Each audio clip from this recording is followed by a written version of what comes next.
ইমামে বুখারী, সুবহানাল্লাহ। আর 10টা কোনো অলিগলির আলেমের কথা বলছি না, কোনো সাধারণ কোনো ইমামের কথা বলছি না। ইমামে বুখারী, যাকে এখন স্মরণ করে সবাই, বুখারী খতমের জন্য মারা মারা ফিরে সবাই, যিনি একটা হাদিস নেওয়ার জন্য, সংগ্রহ করার জন্য যে কষ্ট করেছেন। আমার নবীর একটা হাদিস, সহিহ হাদিস, যাতে বান্দার কাছে ঠিক মতো পৌঁছায়। একটা হাদিসে তো এরকম এসেছে যে তেনার হাদিস সংগ্রহকরণের ধরন এরকম ছিল, তিনি জানতে পেরেছেন একজন সাহাবী আছেন যেনার কাছে আমার নবীর কয়েকটা হাদিস আছে। আবার এসেছে যে একটা হাদিস আছে, একটা হাদিস তিনি 2 বছর লাগিয়ে ওই সাহাবার খোঁজে গিয়েছেন, সুবহানাল্লাহ। তখন তার এরকম গাড়ি, প্লেন কিছুই ব্যবস্থা ছিল না, যানবাহনের ব্যবস্থা, সুব্যবস্থা ছিল না। কষ্ট করে 2 বছর কিংবা 1.5 বছর, মতান্তরে 6 মাস কষ্ট করে তেনার কাছে গিয়েছেন। দেখেন ওই সাহাবা হয়তোবা কমজোর সাহাবা, নবী সৌবরটা কম পায় নাই, কিন্তু তেনারা তো উজ্জ্বল, তেনারা নক্ষত্র, ঠিক না?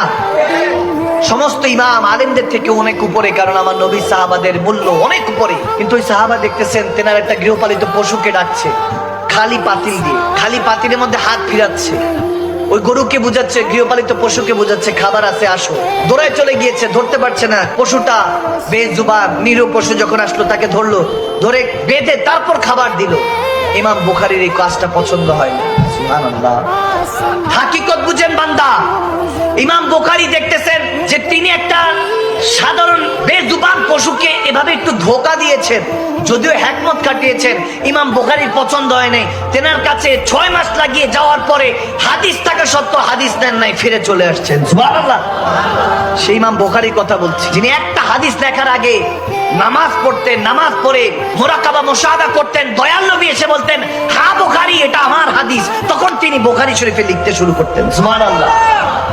সেই ইমাম বুখারীর কথা বলছি, কোরআনের পর যার কিতাব সবচেয়ে মশহুর, দামি, সুবহানাল্লাহ বলেন। সেই ইমামে বুখারী যখন বুখারা থেকে নেশাপুরে গেল খেদমত করার জন্য, তেনাকে ইস্তেকবাল দিল। কি আলিশান ইস্তেকবাল, কি ফুল ছড়াচ্ছে, কত সম্মান, কত ভালোবাসা, কদমে কুরবান হতে চায় সবাই। ইমাম বুখারী দেখতেছেন অবাক হয়ে, আল্লাহর বান্দারা কত ভালোবাসে আমাকে, আমার দয়ার নবীর উম্মতটা কত ভালোবাসে। ইস্তেকবাল দেওয়ার পরে মাদ্রাসা করে ফেলেন। কয়েক বছরের মাথায় মাদ্রাসা এমন চাঙ্গা হলো, এমন কিছু দূর দূরান্ত থেকে আসে তেনার কাছে বুখারী পড়তে পড়তে। দেখা গেল একটা সময় সেই হাল আসলো, একই ইমাম সাহেব, একই খতিব সাহেব, একই হুজুর, সবসময় ভালো লাগে না। ইমাম বুখারী দেখলেন ওই সময় আসলো, ইমতিহানের সময়। এখন আর কেউ আর আগের মতো ভালোবাসে না, এখন দোষ ত্রুটি তালাশ করার মধ্যে ব্যস্ত হয়ে পড়েছে সবাই, নাউজুবিল্লাহ।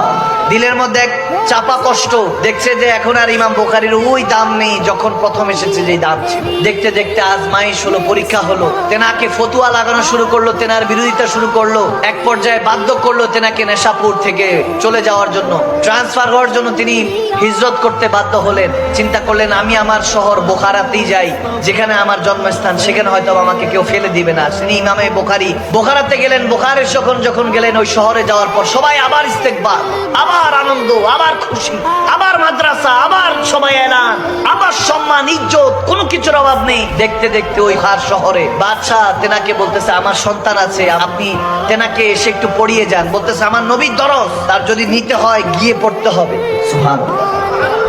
এখন সব উল্টো হয়ে গেছে। এখন এলাকায় মাহফিল সাজান, হুজুরকে দাওয়াত করেন, হুজুর এসে আপনাকে পড়ায়, টাকা দিয়ে আনেন, পয়সা দিয়ে আনেন, নিজের মর্জি, ঘন্টা করতে হবে, 2 ঘন্টা করতে হবে, 3 ঘন্টা করতে হবে, টাইম মতো উপস্থিত হতে হবে। কার কথা শোনার জন্য? আল্লাহর কথা, নবীর কথা, নাউজুবিল্লাহ। আল্লাহ রাসূলের কথা শুনতে আপনাকে যেতে হবে। আপনি যদি টিউবওয়েলকে বলেন এদিকে আয়, তাহলে হবে না। আপনার তৃষ্ণা লেগেছে, আপনাকে টিউবওয়েলের কাছে যেতে হবে। আওয়াজ দেয় না, ঠিক না? আদব রক্ষা করতে হবে। ইমামে বুখারী বললেন, আমি আপনার ছেলে আমার কাছে আসতে হবে, আমার নবীর দ্বীন পড়াবো, আমি কেন গিয়ে পড়াবো, সে আসতে হবে। বলে ঠিক আছে আসবে, কিন্তু শর্ত হলো আপনার টাইম মতো যখন ক্লাস নিবেন, দরস দিবেন, ওই সময় আমার ছেলে, আমার সন্তান যখন যাবে, অন্য কেউ থাকতে পারবে না। বলে কেন থাকতে পারবে না? অন্য সন্তান তো আমার নবীর আদর্শ নেবে, আল্লাহর কোরআন পড়বে, এটা তার হক। যখন এটা মানতে নারাজ, বাদশাহ তো তেনার বিরুদ্ধে চলে গেলেন। কোন জামানাকে বলবেন, কি জামানাকে বলবেন? সমস্ত জামানা আপনার খেলাফ। কোরআন সুন্নাহর পথে মতে কে আছে? রাত গেই বাদ গেই এই যে কথা বলতেছি, আজকে শুনতেছেন, ফজরের পরে এগুলো ভুলে যাবেন, আবার যেই সেই। এত ওয়াজ করে, এত খেতাবাদ, কি ফায়দা যদি অন্তরের মধ্যে তাসদুকু বিল কলব, অন্তর থেকে যদি না মানেন যে মৃত্যু আসবেই, মালাকুল মউত আমাকে কোনো সময় দিবে না, আমার পূর্বে যারা ছিল তারা কেউ থাকতে পারে নাই, আমার পরে যারা আসবে তারাও কেউ থাকতে পারবে না। ইমাম বুখারী যখন দেখতেছেন বাদশাহ তেনার খেলাফে চলে গেল, কি করবেন? ফতুয়া জারি হয়ে গেল, তেনাকে বাধ্য করা হলো তেনার নিজের শহর ত্যাগ করার জন্য, হিজরত করার জন্য।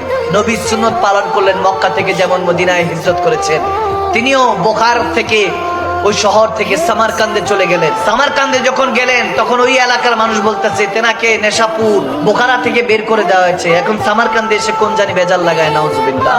বয়স চলতেছে 62।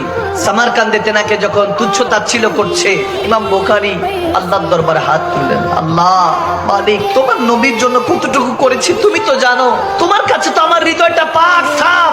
জামানা জানে না, আজকে দুনিয়া আমার উপরে তাং হয়ে গিয়েছে, বিরক্ত হয়ে গিয়েছে, আমি চাই না দুনিয়াকে আর বিরক্ত করতে, আল্লাহ তুমি কোনো একটা ফায়সালা দাও। বলতে দেরি নাই, সেই রাতে তিনি দোয়াটা কবুল হয়ে গেল, সেই রাতে ইন্তেকাল করে গেলেন। ইন্না লিল্লাহি ওয়া ইন্না ইলাইহি রাজিউন। আল্লাহর কাছে চলে গেলেন। ইমাম মুজাদ্দিদ আল ফিসানি আলাইহি রাহমা, শেখ সেরহেন, তিনি বলতেছেন যে ওই রাতে এক যুবক তাকে স্বপ্ন দেখলো। এক যুবক স্বপ্ন দেখছে যে আমার নবী, দয়াল নবী দাঁড়িয়ে আছে কার জন্য জানি? ইস্তেকবাল করার জন্য। সুবহানাল্লাহ, আমার নবী দাঁড়িয়ে আছে। তখন ওই যুবক বলতেছে, ইয়া রাসূলুল্লাহ, কার জন্য অপেক্ষা করছেন? ফুলের মালা নিয়ে, সব সাহাবাদেরকে নিয়ে। তখন আমার নবী বলতেছে, আমার আশেক, আমার পাগল, আমার উম্মত, আল্লাহর খাস বান্দা, আল্লাহর ওলি ইমাম বুখারী আসতেছে, তার জন্য অপেক্ষা করছি। হয়তো ইমাম বুখারী ওই দিন বলতেছিল, জামানা ছুট যায় রুট যায় তো খালক তো क्या गम না ছুটে হাত সে দামন तुम्हारा या रसूल अल्लाह। সব ছুটে যাক, দুনিয়া ভুলে যাক, ইয়া রাসূলুল্লাহ আপনার হাত যে আমার মাথার উপরে আছে এটা যাতে না ভুল হয়, আমাকে ছেড়ে দিয়ে না, আপনি ছেড়ে দিলে আর কার কাছে যাব? আল্লাহু আকবার।